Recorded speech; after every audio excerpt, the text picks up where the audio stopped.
Hello everyone, welcome back to my channel. চলে আসলাম দারুণ একটা ঘটনা নিয়ে। জানো, আমরা চা চা জিনিসটা এমন কে না খেতে ভালোবাসি। বেসিক্যালি চা খেতে আমি খুব ভালোবাসি। ইদানিং পেটের খুব সমস্যা হচ্ছে চা খেলে, কারণ ঠিক সময় খাওয়া নেই, ঘুম নেই, কিছুই রেস্ট নেই, যার কারণে এখন একটু কমিয়েছি। যাই হোক, তোমরা কারা কারা চা লাভার আমাকে অবশ্যই কমেন্টে আজকে কিন্তু লিখবে, ঠিক আছে? প্রথমেই তোমাদের ঘটনার শুরুতেই আমি একটা প্রশ্ন করে বসলাম না, বড় সড়ো। যাই হোক, ঘটনায় ফিরি। তোমরা ভাবছো দিদি ভাই হঠাৎ আজকে চায়ের কথা কেন বলছে? চায়ের কথা আমি বলছি একটাই কারণ। আজকের ঘটনাটা একটি চায়ের দোকানকে কেন্দ্র করে। হ্যাঁ, সবাই খুব মনোযোগ সহকারে ঘটনাটা শোনো। আসছি ঘটনায়, তার আগে বলি একটা করে লাইক করে দিও যারা এখনো পর্যন্ত ভালোবেসে আমার চ্যানেলটাকে সাবস্ক্রাইব করোনি, অবশ্যই করে পাশে থেকো। তোমাদের জন্য একটা জায়গায় যাচ্ছি। একটা জায়গা বলতে অনেক দূর, অনেক দূর যাচ্ছি। এখন কিচ্ছু বলবো না, একদম সরাসরি যখন ওখান থেকে তোমাদের জন্য ভিডিওটা আমি করে দেব, তখন তোমরা সবাই জানি খুব খুব খুব খুশি হবে। এত খুশি হবে যেটা আমি তোমাদের মনের কথা বুঝতে পারি, তোমাদের মন পড়তে পারি, তোমাদেরকে বোঝার মতো ক্ষমতা আমার আছে, আমি জানি। চলো, আর বেশি কথা বলে তোমরা এখনই বুঝে যাবে, আর বলছি না। ঘটনায় ফিরি। ঘটনাটা আসে হচ্ছে আমাদের বারাসাত রোডে একটি চায়ের দোকান আছে। আমি আজকে সেই দোকান থেকে চা খেয়ে এসেছি। ইয়েস, আজকে আমি 12:45 বাড়ি থেকে বেরোই। একজন আমার বাড়ির অ্যাড্রেস নিয়ে বাড়িতে আসে।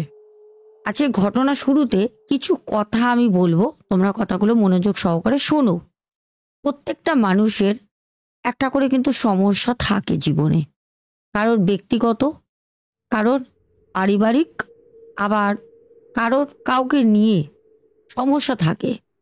এবার আমি যেখানে থাকি, এখানে আমাদের যৌথ ফ্যামিলি। আমি, আমার হাজবেন্ড, আমার ছেলে, আমরা কিন্তু তিনজন থাকি না, ঠিক আছে? তারপরেও কিন্তু আমাদের গুরুজন তারা এখানে থাকেন।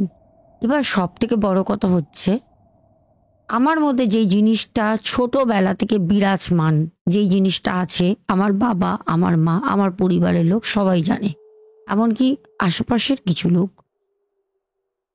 আমার বাড়িতে এর আগেও একজন বনগা থেকে এক বোন তার মেয়েকে নিয়ে আসে। আমি কিন্তু ভিডিও করেছিলাম, ভিডিওগুলো না আমি দিই না, কারণ আমি চাই না যে আমার এখানে কেউ আসুক, কারণ এখানে আসলে অনেকের এখানে অসুবিধা হয়, অসুবিধা হয়। আসলে আমরা খুব শিক্ষিত সমাজে বসবাস করি। ভদ্র শিক্ষিত সমাজে বসবাস করতে গেলে কিছু নিয়ম তো মেনে চলতে হয়, যার কারণে। বাই দ্য ওয়ে, তোমাদের আজকে জানিয়ে দিই যে ইন্টারন্যাশনাল উমেন্স ডে, নারী দিবস। আমি জানি না আজকে আমাকে নারী দিবসটা তোমাদের উইশ করা উচিত হলো কিনা, কারণ আমরা নারী হয়ে কতটা আমরা পুরুষের চোখে এখনো পর্যন্ত সেই জায়গায় দাঁড়িয়ে আছি। কারণ ছেলে মাকে সম্মান করে না, মেয়ে মা বাবাকে সম্মান করে না, অদব্য ভাষায় গালিগালাজ করে, মাকে ধরে মেয়ে মারছে। হামেশাই এরকম ফুটেজ, হামেশাই ঘটনা আমার কাছে আসে। সেখানে আমার একটুখানি খটকা লাগে বলতে, তবুও আমি জানালাম, কারণ আমরা তো নারী, আমরা সবটা পারি। তার জন্য আজকে সব নারীকে আমার তরফ থেকে নারী দিবসের অনেক অনেক শুভেচ্ছা, ভালোবাসা। সুস্থ থেকো, ভালো থেকো। নারী বলতে আমার সমবয়সী না, আমার ছোট ছোট বোন, আমার মা, আমার কাকিমা, জেঠিমা, আমার দিদি ভাই, সকলকে নারী দিবসের অনেক অনেক শুভেচ্ছা। এবার ঘটনাটা ঘটে, আমার বাড়িতে আসেন হঠাৎ আজকে এসে একজনকে, উনি বলেন যে সোনা দিদি ভাইকে একটু ডেকে দেন। আমাদের বাড়ি থেকে আমাদের মেন রোড, খুব জোর পায়ে হেঁটে 2 মিনিট লাগে বাড়ি থেকে। আমাকে একজন এসে বলল, দিদি আপনাকে ডাকছে, একজন দেখা করতে এসছে। পূর্বে একজন এসছিল, অভিজ্ঞতা আমার আছে। আমি গেলাম বাড়িতে সবাই আমার মুখের দিকে তাকিয়ে রয়েছে, মনে হচ্ছে আমি কিছু চুরি করে নিয়ে এসেছি গভর্নমেন্টের। ঠিক আছে, গভর্নমেন্ট আমার বাড়িতে পুরো অ্যাটাক করেছে। যাই হোক, আমি যেতে দেখলাম একটা মেয়ে আর তার বাবা আসে। আমি বললাম কি হয়েছে? মেয়েটি দৌড়ে এসে আমার পা দুটো ধরে বলছে, দিদি আমি তোমার ভিডিও দেখি, আমি জানি তুমি অনেক কিছু পারো, আজকে আমি তোমাকে ছাড়বো না। রাস্তার লোক রীতিমতো দাঁড়িয়ে পড়েছে। আমি বললাম ঠিক আছে, আমাদের বাড়ির ভেতরে ওখানটা চলো, রোডে না, আমাদের ভেতরটা তোমরা জানো ভুতুরে জায়গা, ওখানটা ফাঁকা, নিয়ে আসলাম। তখন তার বাবা আমাকে বলে যে মা, আমরা আপনার ঘটনা দেখি আর কোনোদিন ভাবিনি আপনি এরকম দেখা করতে আসবেন, আমরা আপনার অনুমতি ছাড়া চলে এসেছি। আমি একটু রাগারাগি করি, তারপর আমি বোঝার চেষ্টা করি ওনাদের প্রবলেমটা। আমি তারপর আর কিছু না বলেই আমি ভাবলাম যে ঠিক আছে, আমি ওনাদের মানে সাথে যাই, তোমাদের দাদাভাইও যায় সাথে। আমি সাথে যেতে তখন ওনাদের সেই যে দোকান, চায়ের দোকান, আমি ওখানে চাও খাই, একটা ছোট্ট ভিডিও আছে, পুরোটা আমি দিইনি, যদিও রাস্তার ভিডিওটা, দোকানের ভিডিও দিইনি। এবার আমি ঘটনায় আসি। যে কাকাবাবু এসেছিলেন, মানে মেয়েটির বাবা, বোনটির বাবা, কাকাবাবুর ছেলে, ওখানেই একটি মানে বেসংস্থা ফ্যাক্টরি রয়েছে, আমি নাম নিচ্ছি না, আমি ফ্যাক্টরিও দেখে এসেছি। সেই চায়ের দোকানের ওই পাশাপাশি একটা ফ্যাক্টরিতে ওনার ছেলে চাকরি করেন। এবার হয় না মাঝে মাঝে একটুখানি বসের চোখে ফাঁকি দিয়ে অথবা একটু ফোন করার ঠিক সময় বের করে বা টিফিন টাইমে অনেকেই দেখবে চায়ের কাছে চলে আসে চা খেতে, চায়ের দোকানে, ওখানে বসে গল্পও করছে, চাও খাচ্ছে, একটু বিস্কুট খেলো, একটা সিগারেট খেলো, আবার হাঁটতে হাঁটতে অফিসে চলে গেল, সেম আসে। দুটো ঘটনা আমি বলবো সেই চায়ের দোকানের, যেটি যারা আসেন কাকাবাবু ওনার ছেলের, আরেকটা আমি চায়ের দোকানে গিয়ে শুনি। এবার ছেলেটি বেরিয়ে সেরকমই চা সিগারেট খাচ্ছিল, তখন 1:30 বাজে, দুপুর 1:30 বাজে। খেতে খেতে ছেলেটির খুব জোরে টয়লেট পায়।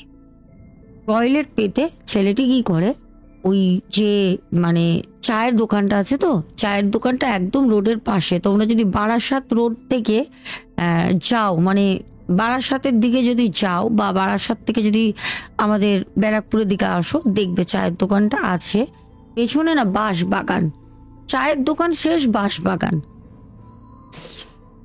তো কাকাবাবুর ছেলে তখন বাথরুম আসে, ও হঠাৎ উঠে ফোনে কথা বলতে বলতে বাঁশবাগানে ঢুকে যায়।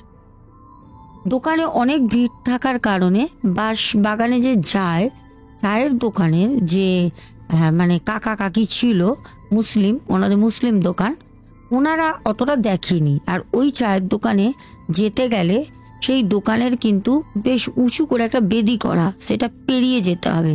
আর এই কাকাবাবু যিনি এসেছিলেন, ওনার ছেলে কথা বলতে বলতে সিগারেট হাতে নিয়ে মানে বাথরুম বা এতটাই জোরে উনি আবার ঘুরে ফ্যাক্টরিতে যাবে, তো ওইখানেই বসেছিল, ওই বেদিটা টপকে ঢুকে যায় বাঁশবাগানে। ওই যে বাঁশবাগানে ঢোকে, ও কিন্তু আর বেরোয়নি। বাঁশবাগানে ঢোকে সে ভাই, আর বেরোয়নি। এবার যারা ডিউটি করছিল সাথে সেম টাইমে, তারা বলছে কি হলো, এতটা টাইম হয়ে গেল, ও বেরোলো, বললো যে চা খেতে যাচ্ছে, খুব কপাল ধরেছে, এখনো পর্যন্ত আসলো না, তো কি ব্যাপার।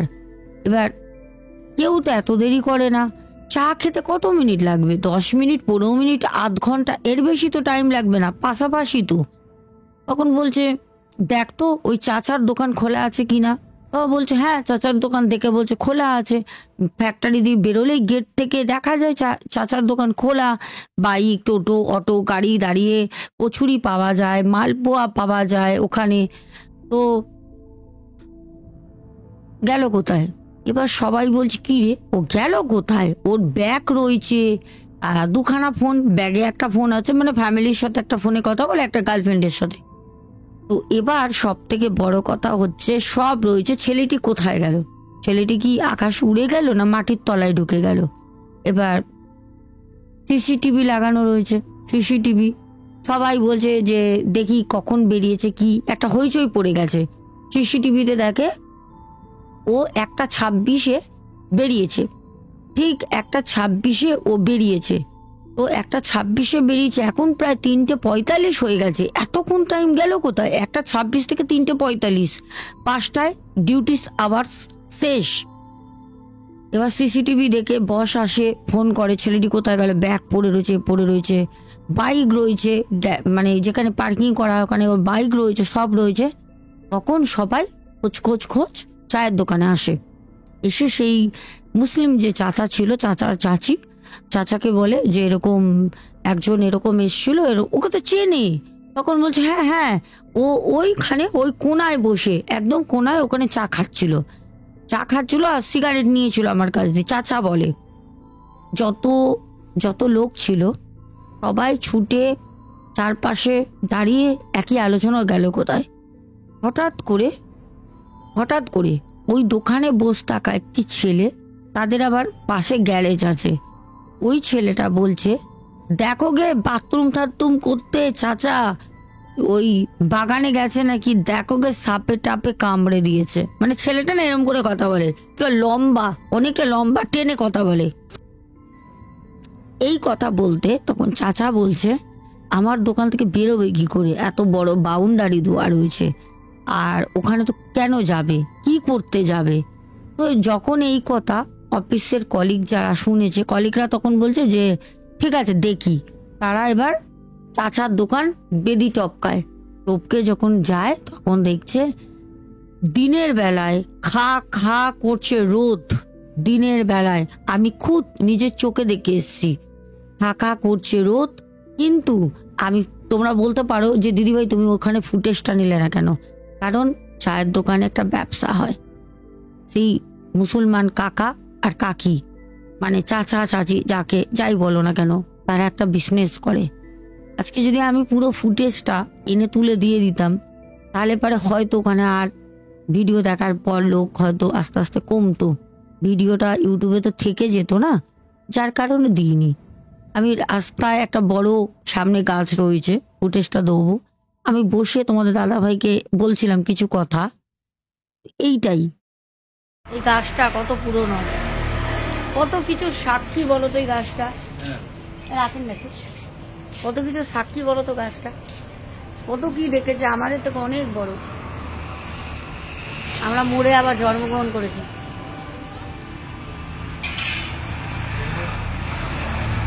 আমি মানে দেখে অবাক হয়ে গেছি, মানে দিনের বেলা খাকা হচ্ছে রোদ, কিন্তু ওই জঙ্গলের দিকে তাকাবে যত গভীরে, এত বড় জঙ্গল শেষ কোথায়, মানে তুমি কুল কিনারা করে পাবে না, বাঁশ গাছের শেষ কোথায়, পুরোটা অন্ধকার, ঘুট করছে।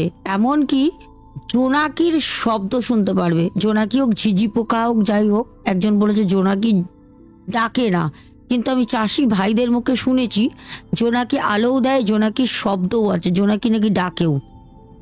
যাই হোক, এবার দেখছি পুরো ঘুটঘুটে অন্ধকার, মনে হচ্ছে জানো তো সে বর্ষাকালে যেরকম মেঘ করে, ঠিক মনে হচ্ছে ওই বাঁশবাগানের ভিতরে মেঘ নেমে এসছে, কোনো মুষুল ধারায় বৃষ্টি হবে, এতটা অন্ধকার। ওখান থেকে যখন আমাদের কাকাবাবুর ছেলেকে উদ্ধার করা হয়, ওর মুখ থেকে গ্যাছলা উঠছিল, সবাই ভেবেছিল সাপে কামড়েছে, সাপের কামড়েও মারা গেছে। কিন্তু না, ওর তখনও যে নারী হাতের, তখন ওর চলছিল, ওর হুঁশ ছিল। যখন হসপিটালে নিয়ে যায়, ডাক্তার দেখে বলল কিচ্ছু হয়নি, সেন্সলেস হয়ে গেছে। যখন ওর হুঁশ আসে, কাকাবাবু বলেন আমার ছেলের হুঁশ আসার পর ও কথা বলতে পারছে না। তারপর অনেকদিন হসপিটালে থাকার পর বাড়ি নিয়ে যান। আমি ওনাদের বাড়িতেও যাই। বাড়িতে গিয়ে আমি ওই ভাইয়ের বয়স এখন মোটামুটি 27-28 বছর, ভাই কথা বলতে পারছে না, ভাই দেখছে। ভাইকে আমি জিজ্ঞেস করছি, ভাই লিখে আমাকে বলছিলেন, কারণ ভাই মুখে ইশারা করে বলতে পারছে না, লিখে দিচ্ছিলেন। আমি কিছু জিনিসও দিয়ে এসছি, আশা করি আমাকে একটু আগে বলল যে ও হাসছে, হাসছে, মানে কথা আসবে যে ফিরে আসবে, কথা ওর যে ভয়েসটা সেটা ওরও বিশ্বাস হয়ে গেছে আমাকে দেখার পর। সেটা বোনকে লিখে দিয়েছে, বোন আমাকে বলল। আর এখন গুমড়ে নেই, চাপা একটা যে কষ্ট ছিল গুমড়ে নেই এখন।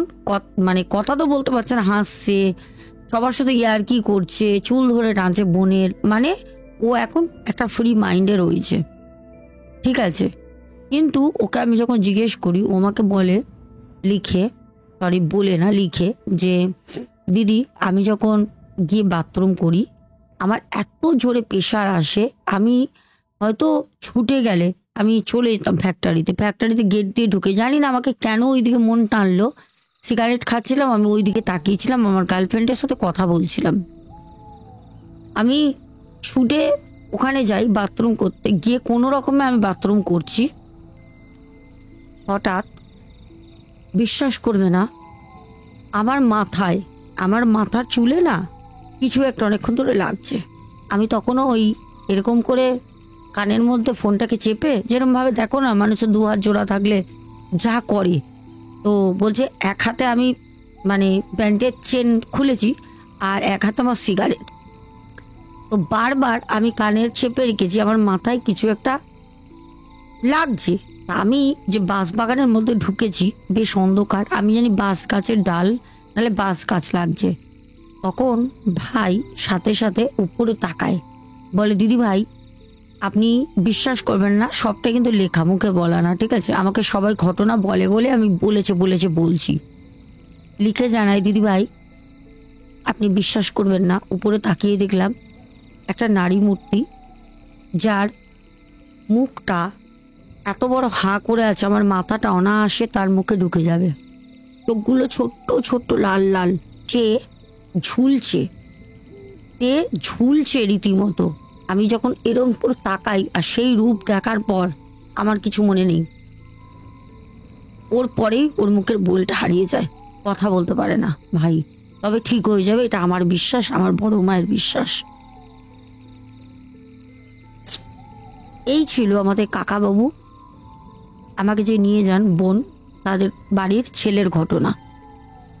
এবার সেই চায়ের দোকানের যে চাচা, তার একটা অভিজ্ঞতা বলি, শোনো। প্রিয় দর্শক বন্ধুরা, এবার ওই যে দোকানের চাচা, এই চাচার অভিজ্ঞতা বলি, শোনো। এত কাশি হচ্ছিল না, চোখ মুখ দেখে বুঝতে পারছো চোখ দিয়ে জল বেরিয়ে গেছে। চাচা বলেন একদিন শীতের রাতের ঘটনা বলি, ওখানে অনেকেই ছিল আজকে যখন উনি বলেন, বলছে আমার বিবি প্রত্যেক দিন রাতে 8টা-9টার সময় বাড়িতে রুটি সবজি করে দোকানে আসে। আমার দোকানটা বেশ বড়, তো আমার বিবি এসে হাতে হাতে কাজ করে, ছেলে মেয়ে তো পড়াশোনা থাকে, তো বলছে সেদিন আমার বিবি আসতে একটু দেরি করছে। আমি সেদিনকে বারবার শুধু ওই যে বাঁশ বাগান, ওই বাঁশ বাগানের ওই মানে ঠিক পেছন দিক থেকে, দোকানের পেছনে তো বাঁশ বাগান, একটা মাংস রান্না করলে যেরকম গন্ধ বেরোয় ওরকম গন্ধ বেরোচ্ছে। বলছে মাংস ঠিক রান্না বলতে কষালে, যেরকম মাংস কষালে একটা দারুণ সেন্ট বেরোয়, ওরকম গন্ধ বেরোচ্ছে। তো চাচা ভাবছে যে কার বাড়ি, আর রোডের উপর ওখানে কোনো বাড়িই নেই, পেছনে বাঁশবাগান, কোনো বাড়ি নেই। তো বলছে যে মাংস কষার গন্ধ বেরোচ্ছে, আজকে বিবি আসলে বিবিকে বলবো কালকে বাজার থেকে এনে মাংস কষিয়ে রান্না করে রাখবে। মানে হয় না, মাংসর গন্ধ বেরোলে আমরা ভাবি না হেভি সেন্ট বেরোচ্ছে, তো খেতে হবে, তাড়াতাড়ি খাবো, এরম করে রান্না করতে বলবো। চাচা বলে আমি ভাবতে ভাবতে আমার দোকানের যে ড্রামে একটা সবাই চা খায়, কাগজের পেপার কাপ, সেগুলো ফেলা হয়, ওই ড্রামটাকে নিয়ে গিয়ে আমি যত পেপার কাপ রয়েছে সব ওই পেছনে ফেলে দিই বাঁশবাগানের দিকে। যখন ফেলতে যাই তখন 8টা-8:30 বাজে রাতে, দেখলাম একটা হাওয়া চলছে বাঁশ বাগানে, বাঁশগুলো কচকচ মচমচ করে শব্দ হচ্ছে, কচকচ কচকচ করে। হুস করে একটা হাওয়া দিল, মনে হলো একটা হাওয়া একটা হাওয়াকে ধাক্কা মারলো। মানে দুটো হাওয়া যদি বাঁশবাগানের ভিতরে খেলা করে, দুটো হাওয়াই মানে বাসগুলোকে ধাক্কা মারতে মারতে নিয়ে যাচ্ছে, এরকম শব্দ হচ্ছে। বাসগুলো রীতিমতো খুব নড়ছে, আর হাওয়ার একটা শব্দ হচ্ছে যেন দুটো হাওয়া দুটোকে সংঘর্ষ করছে।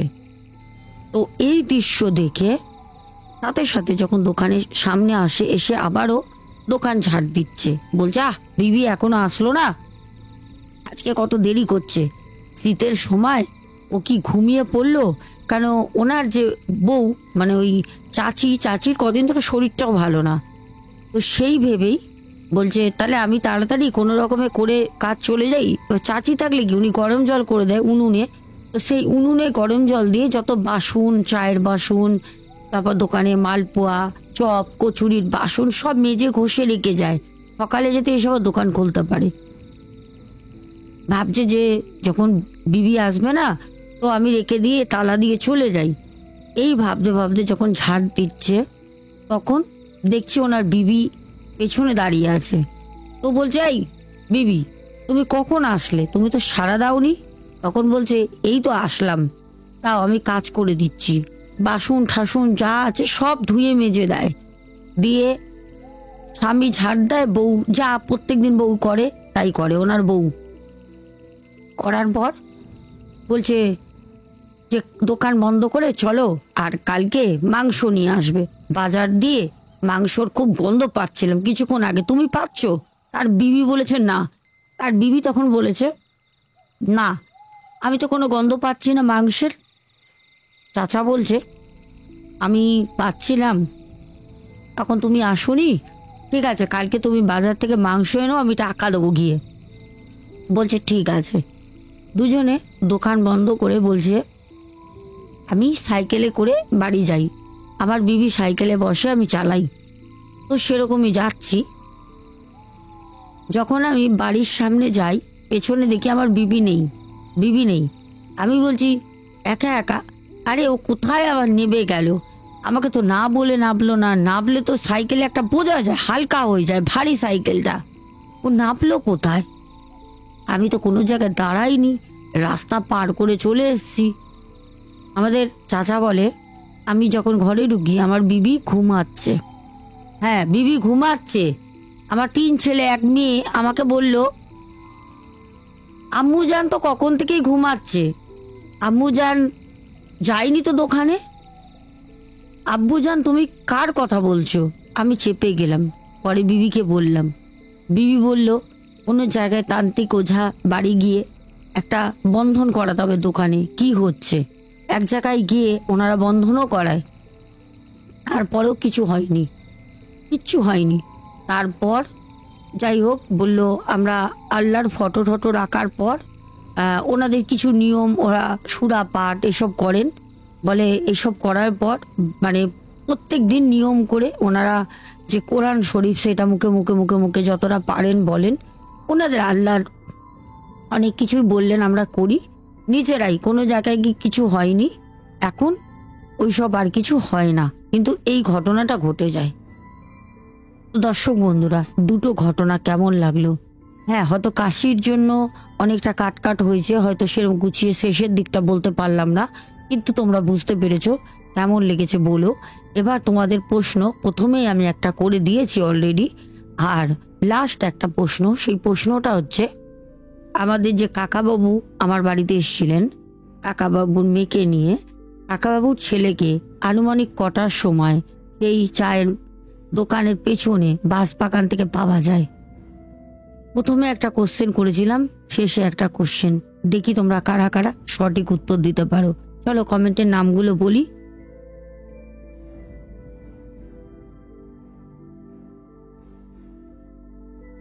প্রথম প্রত্যেক দিনের মতো কমেন্ট করে অ্যাঞ্জেলিনা সোরেন, নেহা মাইতি, পাপ্পু দে, সন্তুর দুনিয়া, সুজাতা দাস, রূপা দে, সুজাতা দাস,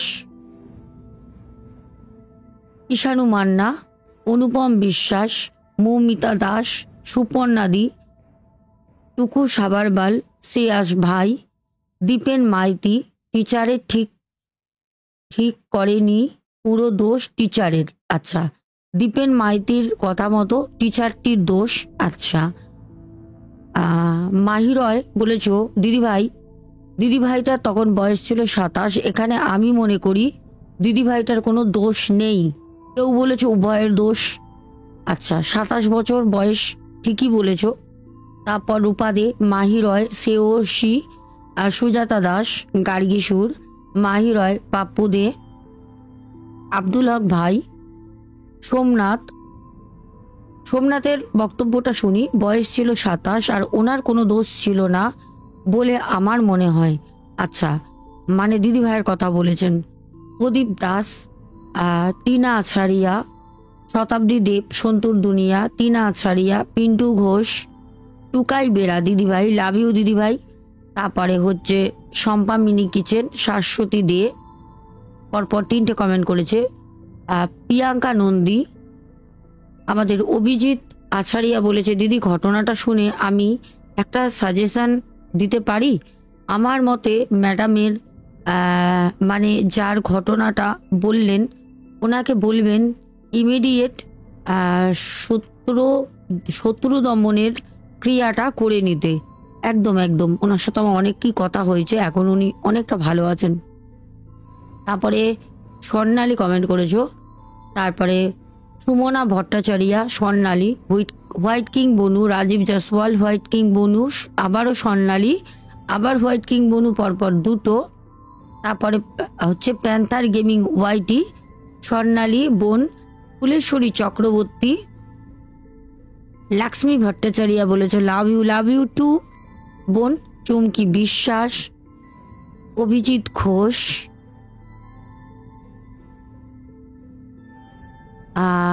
বনশ্রী দে, শুভঙ্কর ঘোড়ই, এসকে কালিম দাদা ভাই, আবারও আমাদের স্বর্ণালী কমেন্ট করেছে পরপর 2টো, অরূপ ভট্টাচার্যা, স্বর্ণালী, বনশ্রী দে দিদিভাই বলেছ 28 বছর বয়স, না 27 বছর ছিল দিদিভাই।